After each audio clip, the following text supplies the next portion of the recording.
31 मई 2021 बाबा के मधुर महावाक्य। और आज के महावाक्यों का सार है, मीठे बच्चे, यह दुनिया कब्रिस्तान होने वाली है, इसलिए इससे दिल नहीं लगाओ, परिस्तान को याद करो। मीठे बच्चे, यह दुनिया कब्रिस्तान होने वाली है। क्या होता है कब्रिस्तान में? लाशें ही लाशें, दफन लाशें। आने वाला समय कैसा है?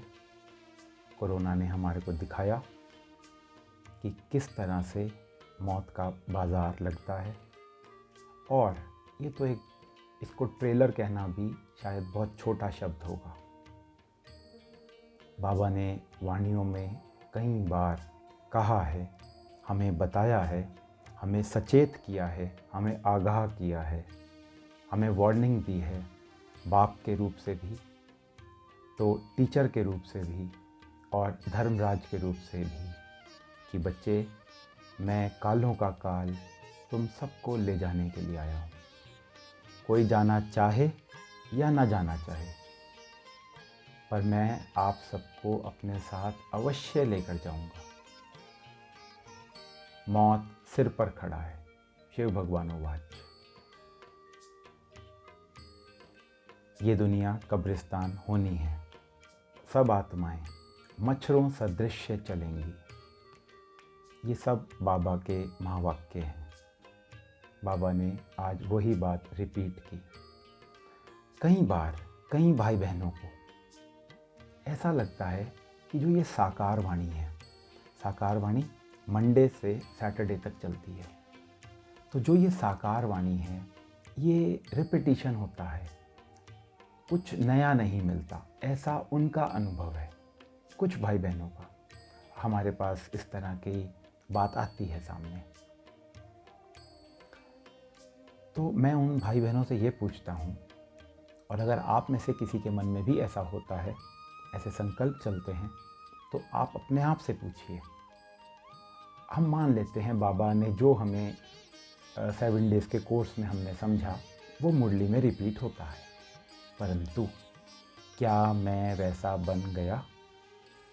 क्या मेरे में वो धारणाएं आ गई जो पहली वाणी जब मैंने सुनी थी, और आज जितने भी वर्षों बाद, 5 वर्ष या 5 महीने या 50 वर्ष, जितने भी वर्ष मुझे हो गए ज्ञान में चलते हुए, क्या वो सभी धारण हो गई मेरे को बाबा की शिक्षाएं? प्रश्न पूछूं मैं अपने आप से। और अगर नहीं हुई तो मैं कैसे कह सकता हूं कि बाबा रोज़ रिपीट करते हैं बातों को? तो बाबा कोई बात रिपीट नहीं करते। बाबा जानते हैं अभी मेरे बच्चे संपूर्ण नहीं बने, संपूर्ण नहीं बने, तो बाबा हमें रोज़ वो बात पक्की करवाते हैं। इसे रिपीट कहना बाबा की इंसल्ट है, बाबा की बेइज्जती है। कमियां हमारी हैं, हम कहाँ बने अभी कंप्लीट? तो रिपीटिशन नहीं है, बाबा का हमारे साथ स्नेह है, प्यार है, जो बाबा हमारे को पक्का करवा रहा है ये चीज़ें। हमें उसका थैंक्स कहना चाहिए। तो आज बाबा ने कहा, मीठे बच्चे, यह दुनिया कब्रिस्तान होने वाली है, इसलिए इससे दिल नहीं लगाओ। अब कब्रिस्तान से कौन दिल लगाएगा? वहाँ तो कोई वैसे भी नहीं जाता, तभी जाते हैं जब कोई ऐसी घटना घटित होती है। परिस्तान को याद करो। अब बाबा ने, ये कितनी गहरी साइकोलॉजी है, मनोविज्ञान। क्या बाबा ने ये नहीं कहा अपने मन को खाली कर दो। बाबा ने कहा इस पुरानी दुनिया से मन हटा दो, इसे याद नहीं करना। लेकिन बाबा को पता है ये मन खाली नहीं रहने वाला, मन खाली नहीं रहेगा, इसमें संकल्पों ने उठना है। तो बाबा ने हमें पहले ही बता दिया कि इसको मत याद करो, इस दुनिया को। तो क्या याद करो? परिस्तान को याद करो। यहाँ पर बाबा का जो अभिप्राय है वो है सतयुग से। परिस्तान परियों के रहने का स्थान, तो वो है सतयुग। प्रश्न पूछा आज, तुम गरीब बच्चों जैसा खुश नसीब दुनिया में और कोई भी नहीं है। क्यों? तुम गरीब बच्चों जैसा खुश नसीब दुनिया में और कोई भी नहीं। क्यों? आप अगर देखें तो बाबा के जो ज़्यादातर बाबा के बच्चे हैं वो दुनिया के धन के हिसाब से इतने ज़्यादा धनवान नहीं हैं, इतने ज़्यादा। इसके पीछे बहुत सारे कारण हैं। वो कभी मुरलियों में जैसा जैसा आएगा तो स्पष्ट करेंगे, क्योंकि अभी यहाँ उद्देश्य मुरली सुनाने का है। पर उनमें से एक जो बात है जिसके लिए बाबा बहुत तारीफ़ करता है गरीब बच्चों की, तो आज वो वाली बात बाबा के ही वाणी में हम सुनेंगे। तो बाबा ने क्यों कहा तुम गरीब बच्चे। आज हम देखते हैं कि कुछ धनवान बच्चे भी बाबा के बच्चे बन चुके हैं, बाबा को पहचान लिया है। क्योंकि बच्चे तो बाबा के, शिव बाबा के बच्चे तो पूरी दुनिया है, सारी आत्माएं शिव बाबा के बच्चे हैं। और एक ना एक दिन एक आत्मा ने बाबा को पहचानना भी है, चाहे वो 1 सेकंड के लिए पहचाने, 1 सेकंड के लिए, और 1 सेकंड के बाद आत्मा शरीर छोड़ दे, लेकिन दिल से, मुख से निकलेगा ज़रूर कि हे भगवान बाबा आप आए। तो इस तरह का सीन आने वाले समय में होना है। तो अभी बाबा के धनवान बच्चे भी बाबा को पहचान रहे हैं और बाबा के बच्चे बाबा की श्रीमत पर चल रहे हैं। परंतु जिस समय की वाणी है उस समय ज़्यादातर गरीब बच्चे बाबा को पहचाना करते थे। तुम गरीब बच्चों जैसा खुश नसीब दुनिया में और कोई नहीं। क्यों? उत्तर, क्योंकि तुम गरीब बच्चे ही डायरेक्ट उस बाप के बने हो जिससे सद्गति का वर्षा मिलता है। तुम गरीब बच्चे ही, क्योंकि जो धनवान होता है ना, वो तो सारा दिन अपने बिजनेस में या जो भी जॉब है उसमें लगा रहेगा। तो हम उसको आज भी हम कहते हैं बाबा का ज्ञान सुन लो, तो क्या कहते हैं? फुर्सत नहीं है। तो जो गरीब है उस बेचारे की फ़िक्स टाइम पर जॉब है या बिज़नेस है, लिमिटेड है, लिमिटेड धन है तो लिमिटेड टाइम है उसका, तो उसी में उसने काम करना, उसके बाद वो बाबा को याद करेगा। फिर ज़्यादा पैसा नहीं है तो ज़्यादा बुद्धि भी नहीं लगती कि ये ले लूँ वो ले लूँ, जब है ही नहीं ज़्यादा कुछ। और जो कुछ है वो उसको भी बाबा की सेवा में सफल करने की ताक में रहता है कि कैसे इसको मैं सफल कर दूँ। क्योंकि तुम गरीब बच्चे ही डायरेक्ट उस बाप के बने हो जिससे सद्गति का वर्षा मिलता है। गरीब बच्चे ही पढ़ते हैं। साहूकार यदि थोड़ा पढ़ेंगे भी, साहूकार अर्थात जो अमीर है, अगर थोड़ा पढ़ेंगे भी तो उन्हें बाप की याद मुश्किल ही रहेगी, क्योंकि बुद्धि बटी हुई है, यहाँ भी वहाँ भी, इधर से और कमा लूँ। तुम्हें तो अंत में बाप के सिवाय और कुछ भी याद नहीं आएगा। किनको? गरीब बच्चों को। तुम्हें तो अंत में, जब अंत घड़ी होगी तो बाप के सिवाय और कुछ भी याद नहीं आएगा। इसका कारण क्या है? क्यों नहीं आएगा गरीब बच्चों को याद? क्योंकि लंबे समय का उनको अभ्यास होगा। लंबे समय से वो बाबा को याद करते रहेंगे, तो अंत समय में भी जब प्राण तन से निकल रहे होंगे उस समय भी उनको बाबा ही याद होगा। और जबकि साहूकार, क्योंकि लंबे समय से नहीं पुरुषार्थ कर पाए। क्यों नहीं कर पाए? क्योंकि बुद्धि लगी हुई थी दूसरे स्थानों पर। तो जब अंत समय भी प्राण निकलेंगे तो भी उसको टेंशन होगी, है मेरा वहाँ रखा है, क्या होगा। इसलिए तुम सबसे खुशनसीब हो। तुम सबसे, गरीब बच्चों के लिए बाबा आज बोल रहे हैं, तुम सबसे ज़्यादा खुशनसीब हो। धारणा के लिए मुख्य सार। फर्स्ट पॉइंट, स्वयं रिफ्रेश रहकर।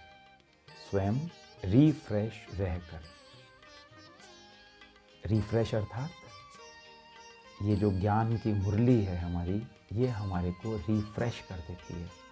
इसीलिए मुरली का जो समय है वो सुबह का होना चाहिए।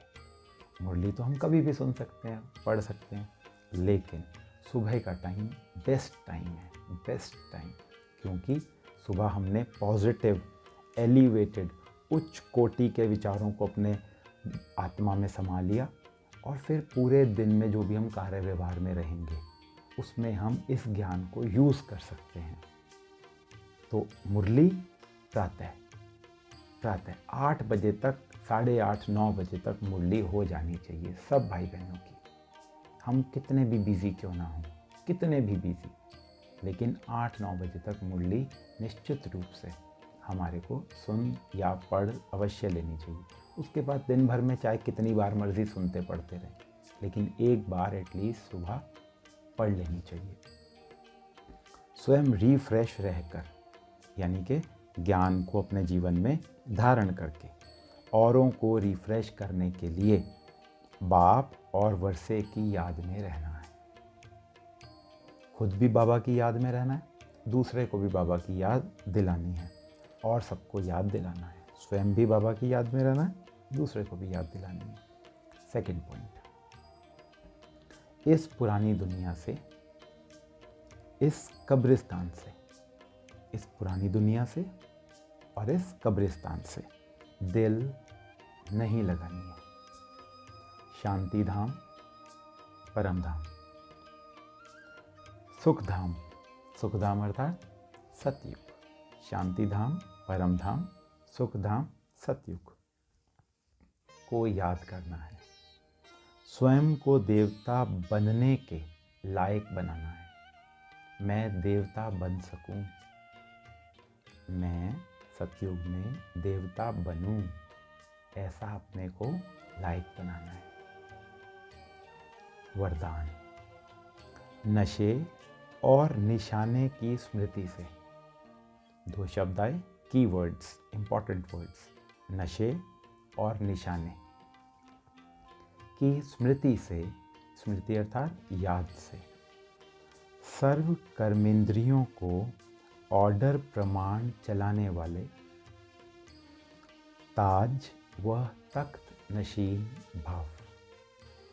मैं रिपीट करता हूँ, नशे और निशाने की स्मृति से।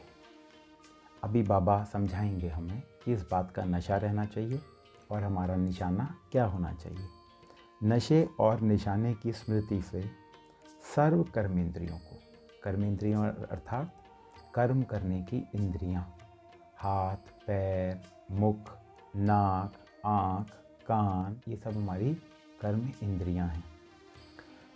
नशे और निशाने की स्मृति से सर्व कर्मेंद्रियों को ऑर्डर प्रमाण चलाने वाले, ऑर्डर प्रमाण चलाने वाले, मेरी आँखें जो देखना चाहें वही देखें, मेरे कान जो सुनना चाहें वही सुनें, मेरे हाथ जो करना चाहें, मैं जो चाहूँ वो अपने हाथों से करवाऊँ। ऑर्डर प्रमाण चलाने वाले ताज व तख्त नशीन भाव। संगम युग पर, अब बाबा बहुत अच्छा समझा रहे हैं, संगम युग पर बाप दादा द्वारा, जब से हमने ये श्रृंखला शुरू की तो आज पहली बार ये शब्द आया, बाप दादा। बाप दादा अर्थात हम सबका बाबा शिव बाबा बाप है, ठीक। तो बाप शिव बाबा, दादा, दादा हमारे प्यारे ब्रह्मा बाबा। सिंधी भाषा में दादा बड़े भाई को कहा जाता है। अब जैसे हम आत्माएं शिव बाबा से पढ़ रही हैं, ऐसे ब्रह्मा बाबा भी तो शिव बाबा से पढ़े ना। तो ब्रह्मा बाबा हमारे बड़े भाई हो गए, हमसे सीनियर हो गए, हमसे पहले अव्यक्त भी हो गए, इतना पुरुषार्थ, इसलिए हमारे बड़े भाई। तो बाप दादा, ब्रह्मा बाबा के भी फादर शिव बाबा, हम आत्माओं के फादर भी शिव बाबा। तो इस तरह से बाप हुए शिव बाबा, दादा हुए ब्रह्मा बाबा। अब दूसरे एंगल से देखते हैं।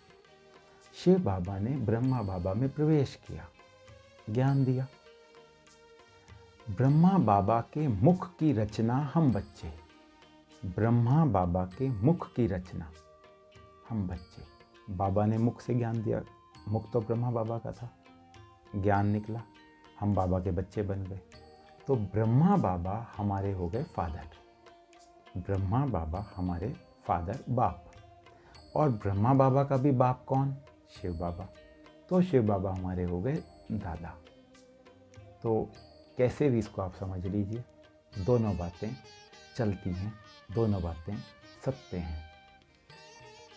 संगम युग पर बाप दादा द्वारा सभी बच्चों को, यानी कि शिव बाबा और ब्रह्मा बाबा के द्वारा हम सभी बच्चों को ताज और तख्त प्राप्त होता है। क्योंकि वरदान में जो हेडलाइन थी उसमें आया था ताज व तख्त नशीन भव। तो बाबा ने कहा इस समय हम सभी को ताज और तख्त प्राप्त होता है। अब कौन सा ताज हमारे को मिला है? पहला, प्योरिटी का भी ताज है। प्योरिटी का ताज देवताओं के पीछे दिखाते हैं ना, वाइट कलर का एक ताज सिर के पीछे, वो है प्योरिटी का ताज। कब बने वो प्योर? इस समय संगम युग पर प्योर बने, पवित्र बने, तो ताज वहाँ दिखाया, निशानी हमारी है। प्योरिटी का भी ताज है, तो जिम्मेवारियों का भी ताज है। जिम्मेवारियाँ, विश्व की हमारे को सेवा करनी है, ये हमारी जिम्मेवारी है। तो ये दो ताज हो गए। अब तख्त देखते हैं। अकाल तख्त भी है। ये अकाल तख्त, आत्मा इस तख्त पर विराजमान है, भृकुटी का तख्त। अकाल तख्त भी है, तो दिल तख्त नशीन भी हो। दिल तख्त नशीन, किसका दिल? बाबा का दिल। बाबा के दिल तख्त पर भी ये आत्मा का वास हो। बाबा के दिल तख्त पर बैठे ये आत्मा, मतलब तब बैठेगी बाबा के दिल तख्त पर जब बाबा की श्रीमत पर चलेगी। एक बाप को अपना बच्चा कब अच्छा लगता है? जब वो उस पिता की सारी बात माने, तब अच्छा लगेगा। तो इसी तरह से जब हम शिव बाबा की संपूर्ण श्रीमत पर चलेंगे तो हम बाबा के दिल तख्त पर बैठ सकते हैं। तो अकाल तख्त भी है और दिल तख्त नशीन भी हो। दो ताज कौन से हैं? पवित्रता का ताज और जिम्मेवारियों का ताज। दो तख्त, अकाल तख्त और बाबा का दिल तख्त। जब ऐसे डबल ताज और तख्त नशीन बनते हो तो नशा, आप सोचिए नशा रहेगा या नहीं रहेगा? नशा मतलब अंदर ही अंदर हम खुश हैं, खगियाँ, बाबा के शब्दों में खगियाँ मार रहे, खुश हैं।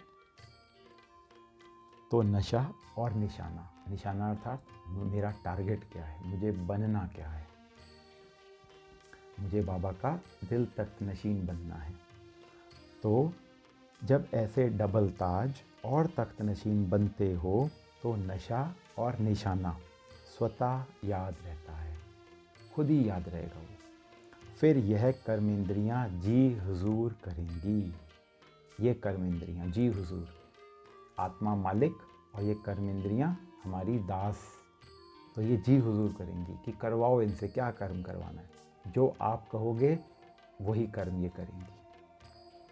तो ताज व तख्त, जो ताज व तख्त छोड़ देते हैं, जो बच्चे ताज भूल जाते हैं कि मेरे सिर पर कौन सा ताज है, किसने रखा है वो ताज, जिम्मेवारियों का ताज स्वयं बाबा ने रखा है। बाबा ने मेरे को विश्व कल्याण की जिम्मेवारी दी है। तो जो ताज व तख्त छोड़ देते हैं उनका ऑर्डर कोई भी कारोबारी नहीं मानता।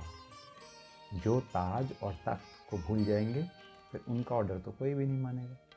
अब सोचिए, कोई आईएएस ऑफिसर भी हो तो जब तक वो सीट पर हैं तब तक तो उनकी सब मानेंगे, और जब रिटायर हो गए तो क्या उसके बाद भी वही उसी तरह से माना जाएगा? उनकी बात को फ़र्क पड़ जाएगा ना, क्योंकि अब वो सीट पर नहीं है। इसी तरह से अगर हम अपनी सीट से, हम अपने उस ताज और तख्त को भूल जाएंगे तो फिर ये कर्मेंद्रियाँ मेरा ऑर्डर नहीं मानेंगी। स्लोगन, कमज़ोर संकल्प ही प्रसन्न चित्त के बजाय प्रश्नचित्त बना देते हैं। कमज़ोर संकल्प ही, कमज़ोर संकल्प, कमज़ोर, क्या होगा, कैसे होगा, नेगेटिव, वेस्ट, जब ऐसे संकल्प चलेंगे तो हम कभी भी प्रसन्न नहीं रह पाएंगे, खुश नहीं रह पाएंगे। और कैसे रहेंगे? प्रश्न चित्त, प्रश्न उठते रहेंगे, क्यों, क्या, कब, कैसे, आदि आदि। ओम।